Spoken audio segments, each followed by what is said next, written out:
Hello students, आज हम start करने जा रहे हैं मैक्रो इकोनॉमिक्स का chapter 7 aggregate demand, aggregate supply and related concepts. तो सबसे पहले हम करेंगे एग्रीगेट डिमांड के बारे में।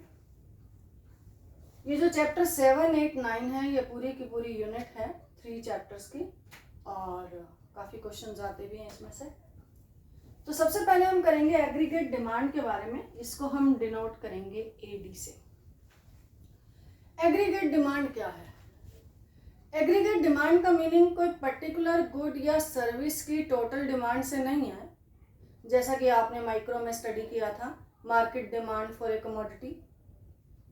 एग्रीगेट डिमांड का मीनिंग है सम total of all goods and services, some total of all goods and services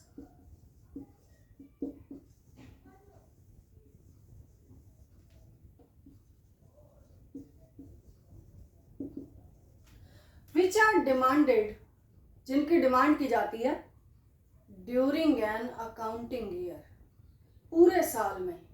यह भी नहीं है कि कोई 1 वीक की डिमांड है, 1 मंथ की है।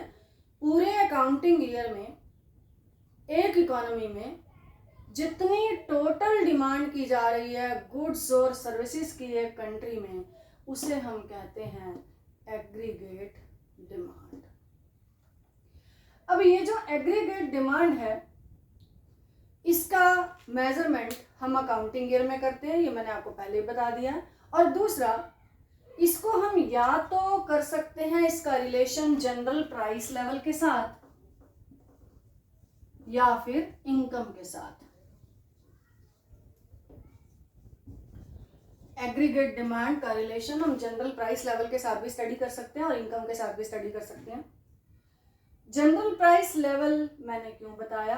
क्योंकि यहाँ पे सम टोटल ऑफ डिमांड, इकोनॉमी में सारी गुड्स और सर्विसेज की डिमांड की बात हो रही है, तो हम प्राइस भी कोई पर्टिकुलर कमोडिटी की बात नहीं करेंगे। General price level which prevails in an economy during that accounting year, उसकी बात करेंगे।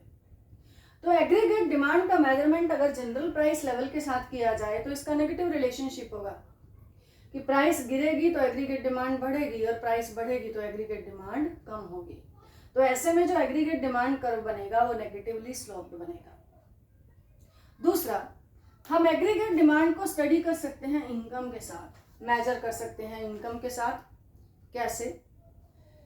कि जैसे हमारी हाउस होल्ड इनकम पर हमारी डिमांड डिपेंड करती है, एक फैमिली की इनकम पर डिमांड डिपेंड करती है कि हमारी फैमिली की इनकम राइज हो जाती है तो डिमांड राइज हो जाती है, इनकम फॉल हो जाती है तो डिमांड फॉल हो जाती है।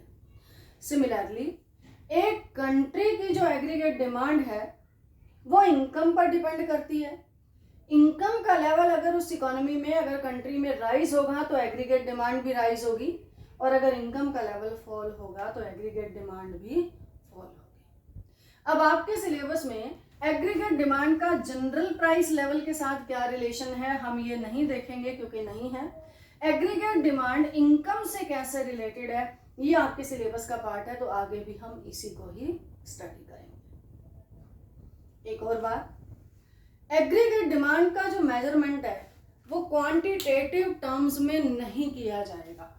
क्वांटिटेटिव टर्म्स का क्या मतलब है? जैसे कि आपने 11th में डिमांड को स्टडी किया, थ्योरी ऑफ डिमांड में आपने देखा कि सपोज प्राइस 5 है तो 10 यूनिट्स की डिमांड की जा रही है, क्वांटिटी डिमांडेड 10 है।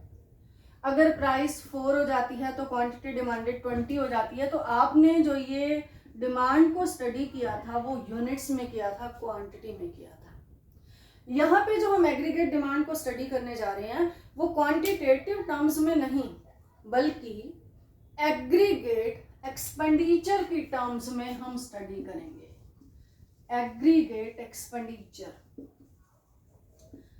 इसका मतलब लोग जो चीजों की डिमांड करते हैं, जो गुड्स और सर्विसेज की डिमांड करते हैं, तो उस पर खर्च करते हैं। तो जितना भी खर्च होगा, सम टोटल ऑफ एक्सपेंडिचर, उसको हम कंसीडर करेंगे, ना कि हम एग्रीगेट डिमांड को क्वांटिटी की टर्म्स में कंसीडर करेंगे। क्वांटिटी के टर्म्स में लेने का जो कंसीडर ना करने का रीज़न ये होता है कि बड़ा मुश्किल होता है, कॉम्प्लेक्स टास्क होता है, क्योंकि हर एक चीज़ का क्वांटिटेटिव मेजर अलग अलग होता है। क्लोथ का अलग है और लिक्विड चीज़ों का लीटर है, क्लोथ का मीटर है, किसी का केजी में होता है। तो क्वांटिटेटिव टर्म्स में हम एग्रीगेट डिमांड को एस्टिमेट नहीं करेंगे। एग्रीगेट डिमांड को हम एक्सप्रेस करेंगे किस सेंस में? एक्सपेंडिचर के सेंस में। क्यों? क्योंकि जब हम डिमांड करते हैं चीज़ों की तो हम एक्सपेंडिचर करते हैं। एक्सपेंडिचर तो हम एक ही यूनिट में ले सकते हैं ना, कि हम रुपीज़ में एक्सपेंडिचर कर सकते हैं। तो उसको सिंपल बनाने के लिए हम क्या करेंगे? मॉनेटरी टर्म्स में यानी एग्रीगेट एक्सपेंडिचर लेंगे। जो ये एग्रीगेट एक्सपेंडिचर हम लेंगे, ये भी हम कौन सा एक्सपेंडिचर लेंगे? डिजायर्ड लेंगे या प्लान्ड एक्सपेंडिचर लेंगे? प्लान्ड एक्सपेंडिचर या डिजायर्ड एक्सपेंडिचर। प्लान्ड एक्सपेंडिचर का मतलब what the people are planning to spend on all goods and services during an accounting year। मतलब क्या डिजायर्ड है, क्या वो विश कर रहे हैं स्पेंड करने की। इसमें हम एक्चुअल एक्सपेंडिचर को नहीं लेते हैं कि लोगों ने क्या एक्चुअली खर्च किया। ये एक्चुअल एक्सपेंडिचर जो है, this is not taken into consideration. हम क्या लेते हैं? प्लान्ड एक्सपेंडिचर की कमिंग ईयर के लिए लोग क्या प्लान कर रहे हैं खर्च करने का, स्पेंड करने का on all goods and services, या इसको डिजायर्ड एक्सपेंडिचर भी कहते हैं। तो इन सब बातों को ध्यान में रखते हुए हम एग्रीगेट डिमांड का बिहेवियर स्टडी करेंगे using schedule and diagram.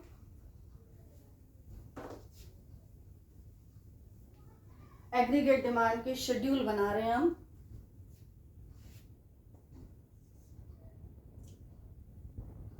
Income लेते हैं पहले हम, इनकम को डिनोट करते हैं वाई से, और ले रहे हैं एग्रीगेट डिमांड। एग्रीगेट डिमांड को आप एग्रीगेट एक्सपेंडिचर भी कह सकते हो, प्लान्ड एक्सपेंडिचर भी कह सकते हो। और ये सारा जो है ये रुपीज इन करोड़ में है, क्योंकि मैंने अभी बताया कि एग्रीगेट डिमांड का मेजरमेंट हम पूरी इकोनॉमी का करेंगे। तो एक इकोनॉमी की जो एग्रीगेट डिमांड है एक्सपेंडिचर की सेंस में करोड़ों रुपयों में तो होती है, ज्यादा होती है, कई लाख करोड़ों में होती है। तो हम इसलिए हम ले रहे हैं रुपीज इन करोड़।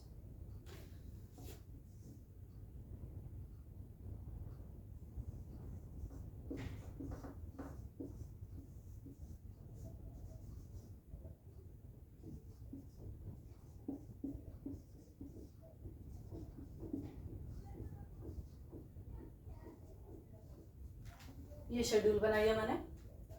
इनकम का लेवल देखिए, स्टार्टिंग में हमने लिया है 0, फिर 20, 40, 60, 80, 100 करोड़। इस इनकम के लेवल पर जो एग्रीगेट डिमांड है, एग्रीगेट डिमांड है 0 पर 30, फिर 20 पर 35, 40 पर 40, इस तरीके से। इनकम का लेवल 0 है तो एग्रीगेट डिमांड 30 है। सपोज हमारे घर में कोई इनकम नहीं है, करंट इनकम नहीं है, तो क्या हम खर्च नहीं करते?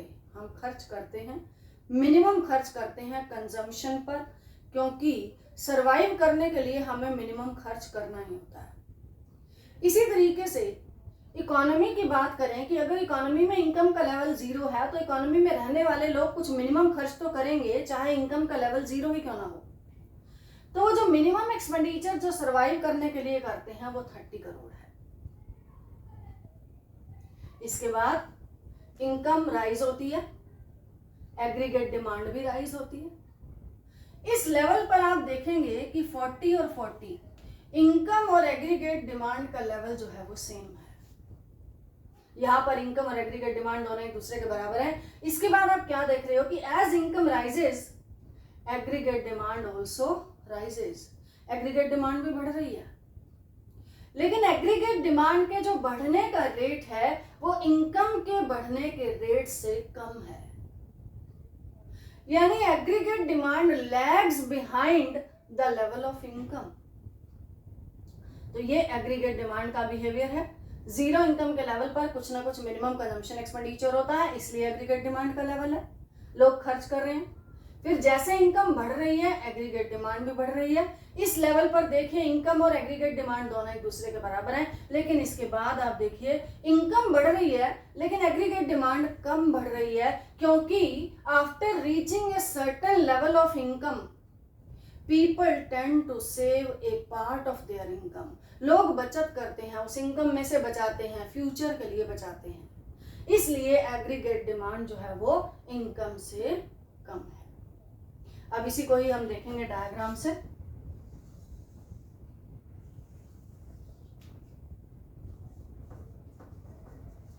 आप इनकम भी ले सकते हो, जीडीपी भी ले सकते हो एक्स एक्सिस पर, वाई एक्सिस पर आप लोगे एग्रीगेट डिमांड। आपने एक लाइन 45 डिग्री के एंगल पे लेनी है जिसको कि एएस या इनकम लाइन कहते हैं। इस लाइन को लाइन ऑफ रेफरेंस कहते हैं। इसके हर एक पॉइंट पर आप देख रहे हैं कि इनकम और एग्रीगेट डिमांड का लेवल जो है वो सेम है, इसलिए 45 डिग्री के एंगल पे लाइन बनाई गई है।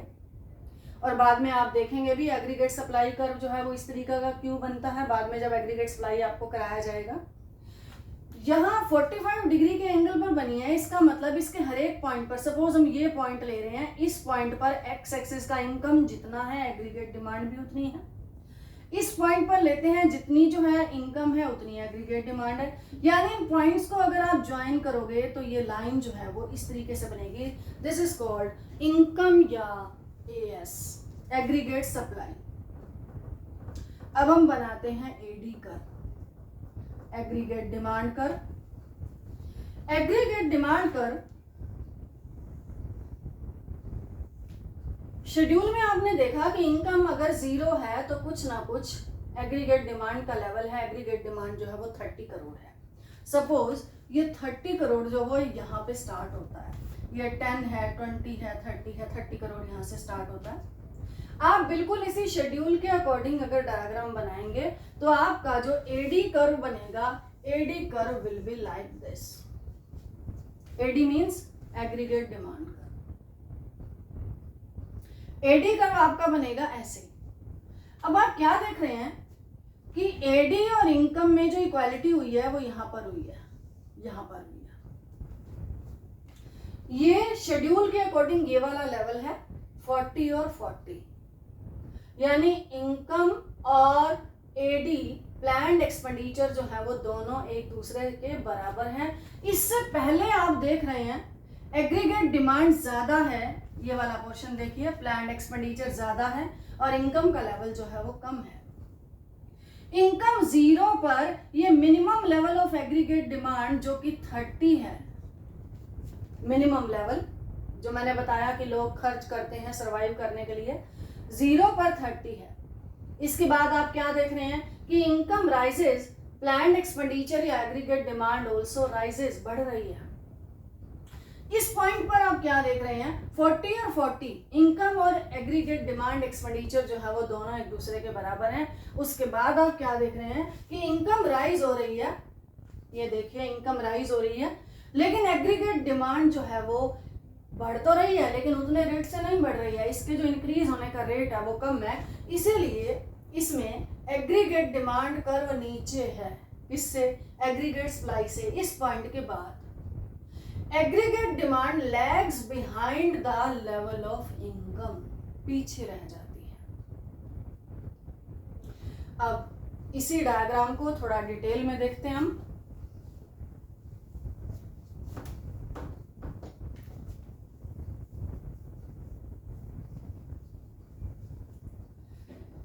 एग्रीगेट डिमांड के जो कंपोनेंट्स होते हैं वो होते हैं C+I।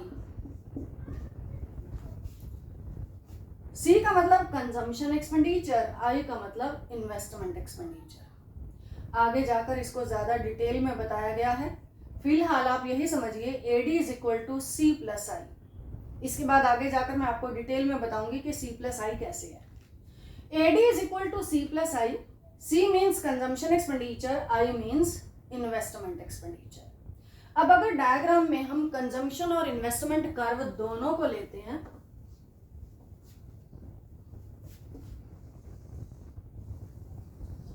एक्स एक्सिस पे आप लीजिए इनकम और जीडीपी, और वाई एक्सिस पे लेंगे आप एग्रीगेट डिमांड या एक्सपेंडिचर।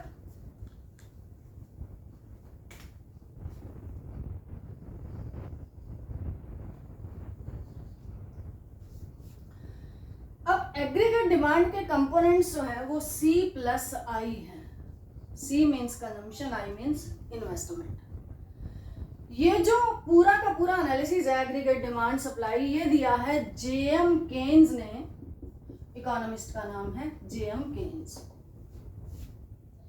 जेएम केन्स के अकॉर्डिंग इकोनॉमी में जो इन्वेस्टमेंट का लेवल है वो सेम रहता है। सपोज ये 10-10 है हर लेवल पर, इसको ऑटोनोमस इन्वेस्टमेंट भी कहते हैं कि सेम रहेगा इन्वेस्टमेंट का लेवल, जबकि एक्चुअली तो चेंज होता है। सिंप्लिसिटी के लिए एज्यूम कर लिया कि इन्वेस्टमेंट का लेवल जो है वो सेम रहता है। अब कंजम्पशन क्या होगा, कंजम्पशन होगा 20 और 25, यहाँ पर 30, 35 और 40 और 45। इन दोनों को प्लस करके सी प्लस आई करके देखिए आप, ये आ जाता है एग्रीगेट डिमांड। कंजम्पशन जो है वो 20 है, फिर 25 है, 30, 35, 40 और 45, और इन्वेस्टमेंट मैंने आपको बताया कि हर लेवल पर ये 10 है, सेम है। ऐसा केन्स ने एज्यूम किया है कि इकोनॉमी में इन्वेस्टमेंट का लेवल जो है वो सेम रहता है, ऑटोनोमस इन्वेस्टमेंट होता है। अब अगर हम एडी के कंपोनेंट्स यानी सी और आई का अलग अलग कर्व बनाएंगे तो कैसा बनेगा, तो पहले हम इन्वेस्टमेंट कर्व बना लेते हैं। सपोज ये 10 है, तो ये इनकम के हर लेवल पर, इनकम का लेवल चाहे 0 है, 20 है, 40 है, 60 है, इस तरीके से बनाएंगे तो इन्वेस्टमेंट कर्व बनेगा like this. I investment curve बनेगा पैरेलल टू एक्स एक्सिस। इसके बाद आप बनाएंगे सी कर्व, कंजम्पशन कर्व बनाएंगे। 0 पर 20 है, फिर 25 है, it means as income rises consumption also rises, तो सी कर्व बनेगा लाइक दिस, ऐसे। अभी हमने एडी बनाया, बिल्कुल वैसा ही बनता है सी कर्व। अब इन दोनों को अगर हम प्लस कर दें सी प्लस आई, तो ये बन जाएगा AD curve, aggregate demand curve. अब एग्रीगेट डिमांड कर्व को सी कर्व के यानी कंजम्पशन कर्व के पैरेलल में आप बनाओगे 10 के गैप से, क्योंकि जो 10 इन्वेस्टमेंट है वो आप कंजम्पशन में अगर आप प्लस कर दोगे तो एग्रीगेट डिमांड बनेगा। ये एग्रीगेट डिमांड कर्व बनेगा which is equal to C plus I. इन दोनों को प्लस किया है हर इनकम के लेवल पर। यहाँ भी आप देख रहे हैं कि 20 कंजम्पशन है और 10 इन्वेस्टमेंट है, तो 30 आ गया, तो ये 30 आ गया। इसके बाद जो है ये 35 आया, फिर 40 आया, फिर 45 आया, फिर 50 आया, इस तरीके से। और अगर आप वो बनाना चाहते हो इनकम कर्व, वो भी साथ में बना सकते हो। यहाँ पे आप देख रहे हो इनकम और एडी का लेवल जो है वो एक दूसरे के बराबर है। इसी कर्व को हमने पहले किया था सिर्फ एडी और इनकम के साथ। अब हमने इसके कंपोनेंट्स भी कर लिए हैं कि एडी के कंपोनेंट्स होते हैं कंजम्पशन और इन्वेस्टमेंट, तो हमने इन्वेस्टमेंट कर्व अलग बनाया है, कंजम्पशन कर्व अलग बनाया है। तो हर लेवल पर इन दोनों को प्लस करके जो हमारे पास कर्व आया है that is AD, aggregate demand.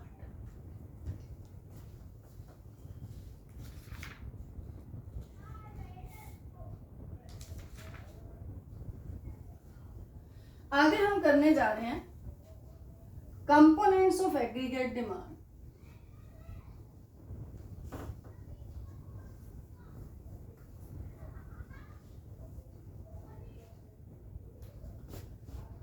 Components of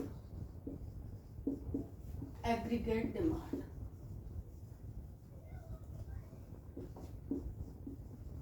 aggregate demand के कंपोनेंट्स को हम स्टडी करेंगे क्लोज्ड इकोनॉमी में भी और ओपन इकोनॉमी में भी। पहले करें हम क्लोज्ड इकोनॉमी में। क्लोज्ड इकोनॉमी वो इकोनॉमी होती है जिसका रेस्ट ऑफ द वर्ल्ड के साथ लिंक नहीं होता है, जैसे एक्सपोर्ट इंपोर्ट नहीं होते, इन्वेस्टमेंट नहीं होती, movement of people from one country to another country नहीं होता है। That economy is called closed economy. आजकल सारी इकोनॉमीज ओपन इकोनॉमीज हैं, लेकिन क्लोज्ड इकोनॉमी में क्लोज्ड इकोनॉमी में भी 2 सेक्टर्स और 3 सेक्टर्स। अगर इकोनॉमी में 2 सेक्टर्स हैं, 2 सेक्टर का मतलब हाउस होल्ड सेक्टर है और प्रोड्यूसर सेक्टर है।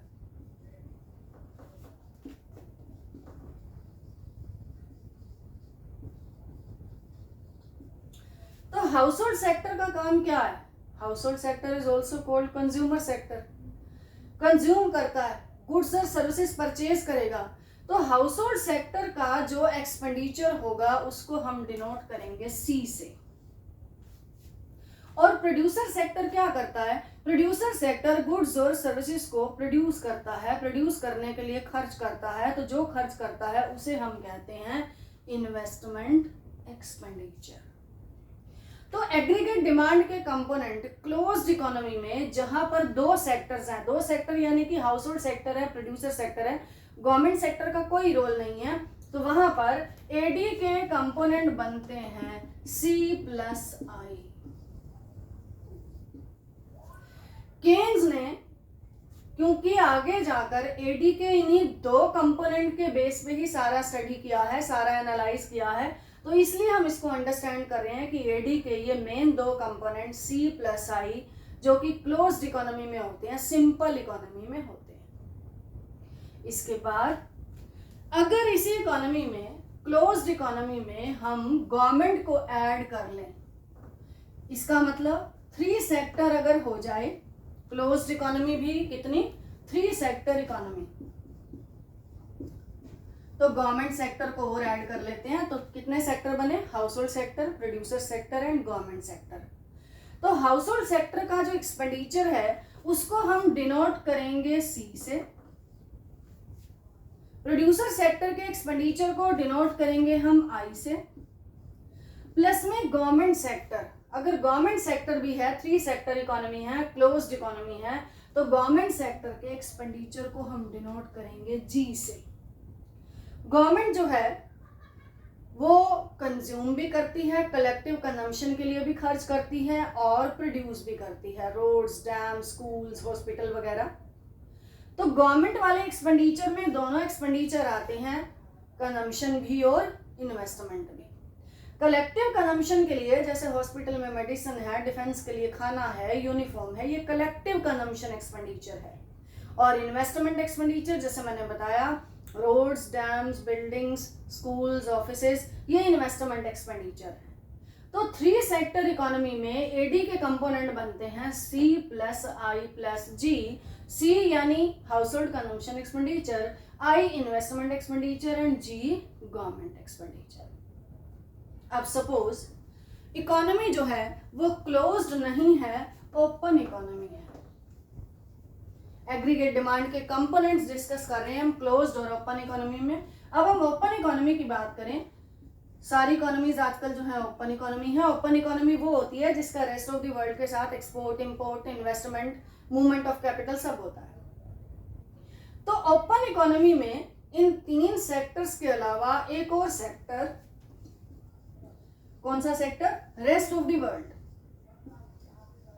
Rest of the world sector भी होता है।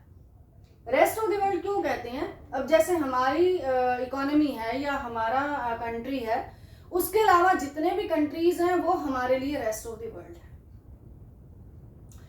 अब क्या होता है, एक इकोनॉमी के दूसरे इकोनॉमीज के साथ एक्सपोर्ट भी होते हैं और इंपोर्ट भी होते हैं।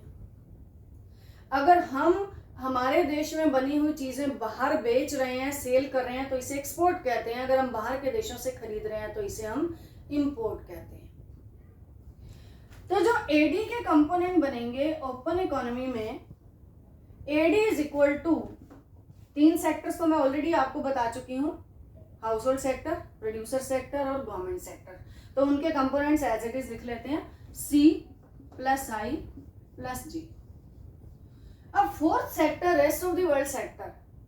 अगर रेस्ट ऑफ द वर्ल्ड को हम एक्सपोर्ट कर रहे हैं, बाकी देशों को हम एक्सपोर्ट कर रहे हैं, तो इसे डिनोट करेंगे हम X से। X mean exports. एक्सपोर्ट अगर हम करते हैं तो रिसीट्स हमारे पास आती हैं।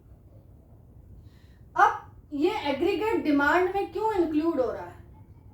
क्योंकि जो एग्रीगेट डिमांड यानी जो प्लान्ड एक्सपेंडिचर हम लेते हैं वो हमारी जीडीपी पर होने वाला एक्सपेंडिचर है प्लान्ड। जो हमारे देश में बनी गुड्स और सर्विसेज हैं, डोमेस्टिक टेरिटरी में बनी हैं, उन पर होने वाला एक्सपेंडिचर है। तो जो हम एक्सपोर्ट कर रहे हैं वो हमारी जीडीपी में से ही तो चीजें बाहर जा रही हैं, हम एक्सपोर्ट कर रहे हैं, इसलिए हम इसको ऐड करेंगे। दूसरी तरफ हमारे देश के लोग बाहर के देशों से इंपोर्ट भी करते हैं, चीजें खरीदते भी हैं, तो वो उन देशों की जीडीपी पर होने वाला एक्सपेंडिचर है। तो जो वो अमाउंट है जो हम इंपोर्ट कर रहे हैं उसके बदले में जो पेमेंट कर रहे हैं वो हमारी इकोनॉमी से बाहर जा रहा है, इसलिए हम क्या करते हैं, उसको माइनस करते हैं। तो हम x माइनस m करेंगे फोर्थ सेक्टर के लिए, rest of the world sector के लिए। x का मतलब एक्सपोर्ट्स, m का मतलब इंपोर्ट्स। तो x में से m को माइनस करके आ जाता है नेट एक्सपोर्ट्स।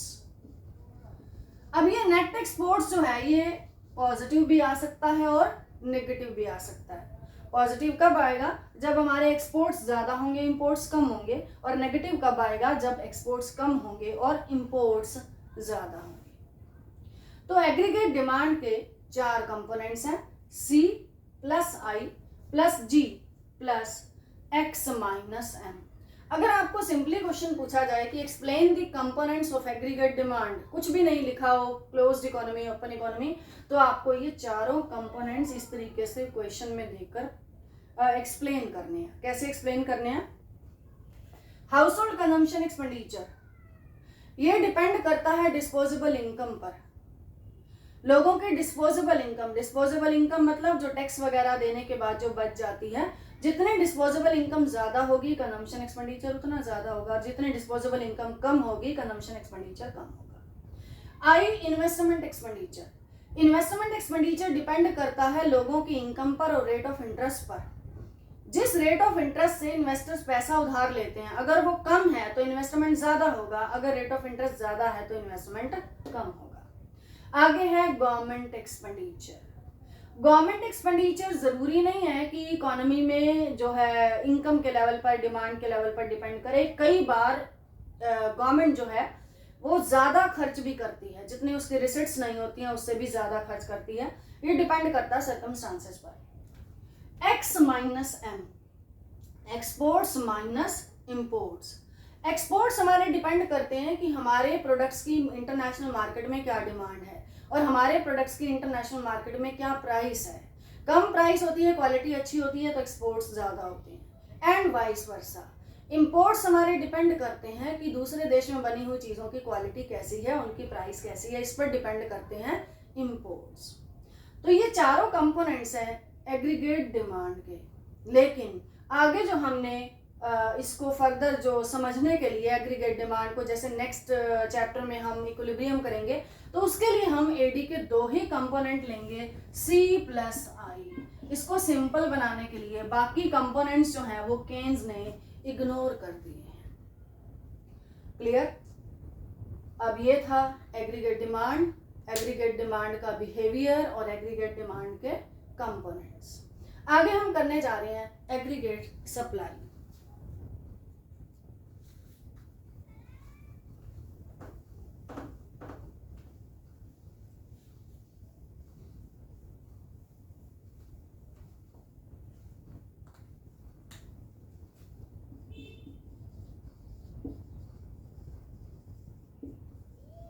एग्रीगेट सप्लाई को हम डिनोट करते हैं AS से। अब यहां पर एग्रीगेट सप्लाई का भी वो मीनिंग नहीं है कि कोई पर्टिकुलर कमोडिटी की सारे प्रोड्यूसर्स जो है सप्लाई कर रहे हैं तो उसे हम एग्रीगेट सप्लाई कहेंगे। वो मार्केट सप्लाई था जो आपने माइक्रो में देखा, वो छोटे लेवल पर एग्रीगेशन था। यहाँ पे जो सप्लाई का एग्रीगेशन हो रहा है वो बहुत बड़े लेवल पर हो रहा है। पूरी इकोनॉमी में जो सारे प्रोड्यूसर्स ने प्लान किया है सारी गुड्स और सर्विसेज को प्रोड्यूस करने का during an accounting year, it is called aggregate supply. यानी sum total of supply of all goods and services which the producers are planning to produce during an accounting year, जो वो plan कर रहे हैं produce करने का coming year में, सारे प्रोड्यूसर सारी गुड्स और सर्विसेज का पूरी इकोनॉमी में, और वो भी ड्यूरिंग एन अकाउंटिंग ईयर 1 साल को। तो कोई छोटी मोटी टर्म नहीं है ये, एग्रीगेट सप्लाई बहुत बड़ी टर्म है। सारी गुड्स और सर्विसेज का जो ओवरऑल टोटल प्रोडक्शन पूरी इकोनॉमी में ड्यूरिंग एन अकाउंटिंग ईयर लिया जाता है, उसे कहते हैं हम एग्रीगेट सप्लाई। और ये जो एग्रीगेट सप्लाई है, इसका मेजरमेंट भी हम प्लान करते हैं, यानी जो प्रोड्यूसर्स ने प्लान किया हुआ है, या इसे कहते हैं डिजायर्ड आउटपुट, प्लान्ड आउटपुट या डिजायर्ड आउटपुट। ये एक्चुअल आउटपुट नहीं है, प्लान्ड आउटपुट है, what the producers are wishing to produce in the coming year. तो डिजायर्ड लेवल ऑफ आउटपुट कहेंगे इसे, किसको? एग्रीगेट सप्लाई को। अब एक और चीज, जब हमने नेशनल इनकम अकाउंटिंग का चैप्टर किया था तो उसमें मैंने आपको बताया था कि जब प्रोडक्शन होता है गुड्स और सर्विसेज का, तो प्रोडक्शन के दौरान क्या होता है? वैल्यू एडिशन होता है, वैल्यू एडिशन। तो एग्रीगेट सप्लाई क्या है? प्लान्ड आउटपुट, यानी flow of goods and services in an economy. जब गुड्स और सर्विसेज का फ्लो होगा, जब प्रोड्यूस की जाएंगी, तो हर स्टेज पर वैल्यू एडिशन होगा। अब जो वैल्यू एडिशन होता है, वैल्यू एडिशन होता है वही इनकम जनरेटेड होती है। ये आप नेशनल इनकम वाले चैप्टर में ऑलरेडी स्टडी कर चुके हैं। इनकम जनरेटेड, इनकम जनरेटेड क्यों होती है? क्योंकि जब प्रोड्यूस किया जाएगा तो उसके लिए फैक्टर्स ऑफ प्रोडक्शन को हायर किया जाएगा। फैक्टर्स ऑफ प्रोडक्शन जब अपनी सर्विसेज देंगे तो उसके बदले में उनको इनकम मिलेगी। इनकम जनरेटेड, इनकम उनको कहां से मिलेगी? जो वैल्यू एडिशन हो रहा है प्रोडक्शन की प्रोसेस के दौरान, जो वैल्यू एडिशन हो रहा है वही तो इनकम जनरेट हो रही है। तो इसलिए वैल्यू एडिशन और इनकम जनरेटेड आइडेंटिकल हैं। इसलिए हम एग्रीगेट सप्लाई को और इनकम को आइडेंटिकल ट्रीट करेंगे इस एनालिसिस में, यानी AS is equal to Y. Aggregate supply जो है वो इनकम के बराबर है। इस कंसेप्ट को आप अच्छे से समझें कि जो प्रोड्यूस होता है प्रोडक्शन के दौरान वैल्यू एडिशन होता है, वही वैल्यू एडिशन ही इनकम जनरेटेड होती है। इसलिए हम एग्रीगेट सप्लाई को इनकम भी कह सकते हैं। कौन सी इनकम? पूरी इकोनॉमी की income during an accounting year. तो ये मैंने पहले ही बता दिया है कि जो एग्रीगेट सप्लाई है वो प्लान्ड आउटपुट है, डिजायर्ड आउटपुट है, वो एक्चुअल नहीं है। तो इसको भी हम क्वांटिटी के सेंस में नहीं ले रहे एग्रीगेट सप्लाई को। मैंने यहाँ पे बता ही दिया है कि एग्रीगेट सप्लाई और इनकम एक ही बात है, तो यहाँ हम ले रहे हैं इसको इनकम की सेंस में। इनकम का मेजरमेंट हम करोड़ रुपयों में हम इस तरीके से एक्सप्रेस कर सकते हैं। अब एग्रीगेट सप्लाई का बिहेवियर और इसका शेड्यूल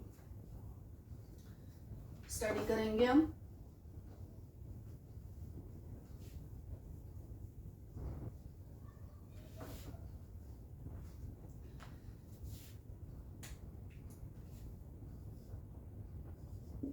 एक कॉलम में लेते हैं इनकम और दूसरे में aggregate supply, rupees in crores,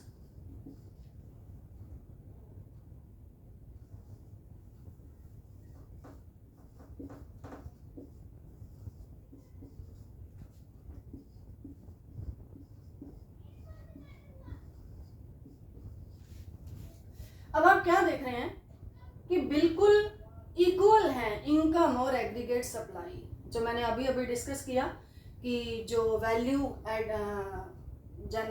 added है it is equal to income generated, यानी जो flow of goods and services है उसके कारण वैल्यू एडिशन होगा और value addition is equal to income generated. इसलिए जो एग्रीगेट सप्लाई है वो एग्जैक्टली इनकम के इक्वल होगी। इसका मतलब जो प्रोड्यूसर्स प्लान कर रहे हैं प्रोड्यूस करने का वो एग्जैक्टली इक्वल है जो वो विश कर रहे हैं एग्रीगेट सप्लाई करने का।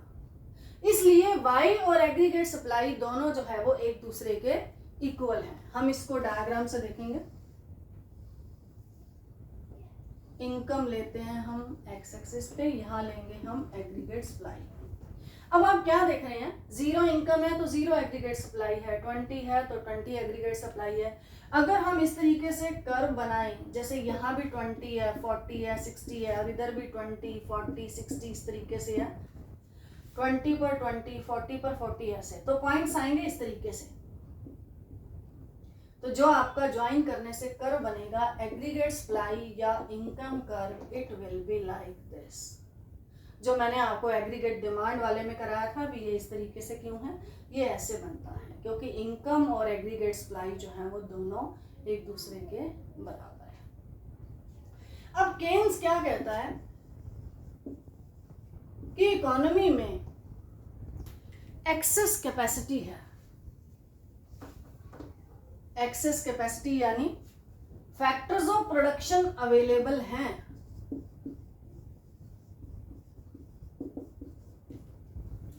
अगर मान लो एग्रीगेट डिमांड बढ़ती है, अगर एग्रीगेट डिमांड बढ़ती है तो एग्रीगेट सप्लाई भी राइज हो जाती है, क्योंकि इकोनॉमी में एक्सेस कैपेसिटी है, फैक्टर्स ऑफ प्रोडक्शन अवेलेबल हैं, लैंड, लेबर, कैपिटल और जो भी चाहिए इसके लिए वो अवेलेबल है।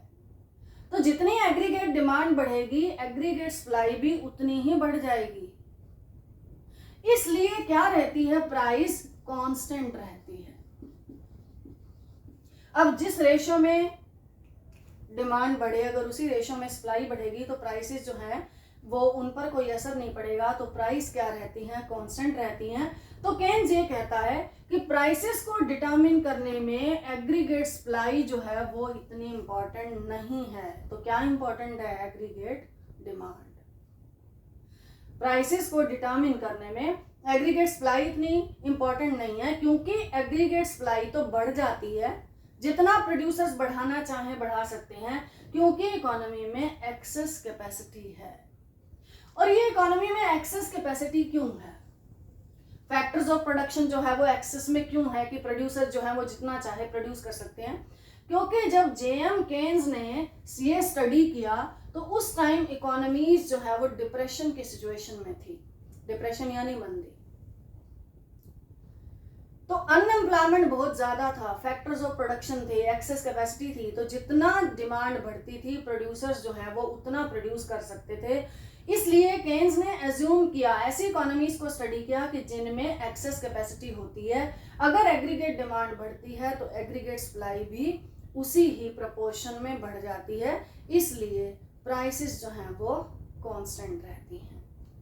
तो ये हमने किया एग्रीगेट सप्लाई और इनकम एक ही बात है। आगे हम इसको सेम कंसीडर करके चलेंगे और रिमेनिंग पोर्शन करेंगे हम नेक्स्ट वीडियो।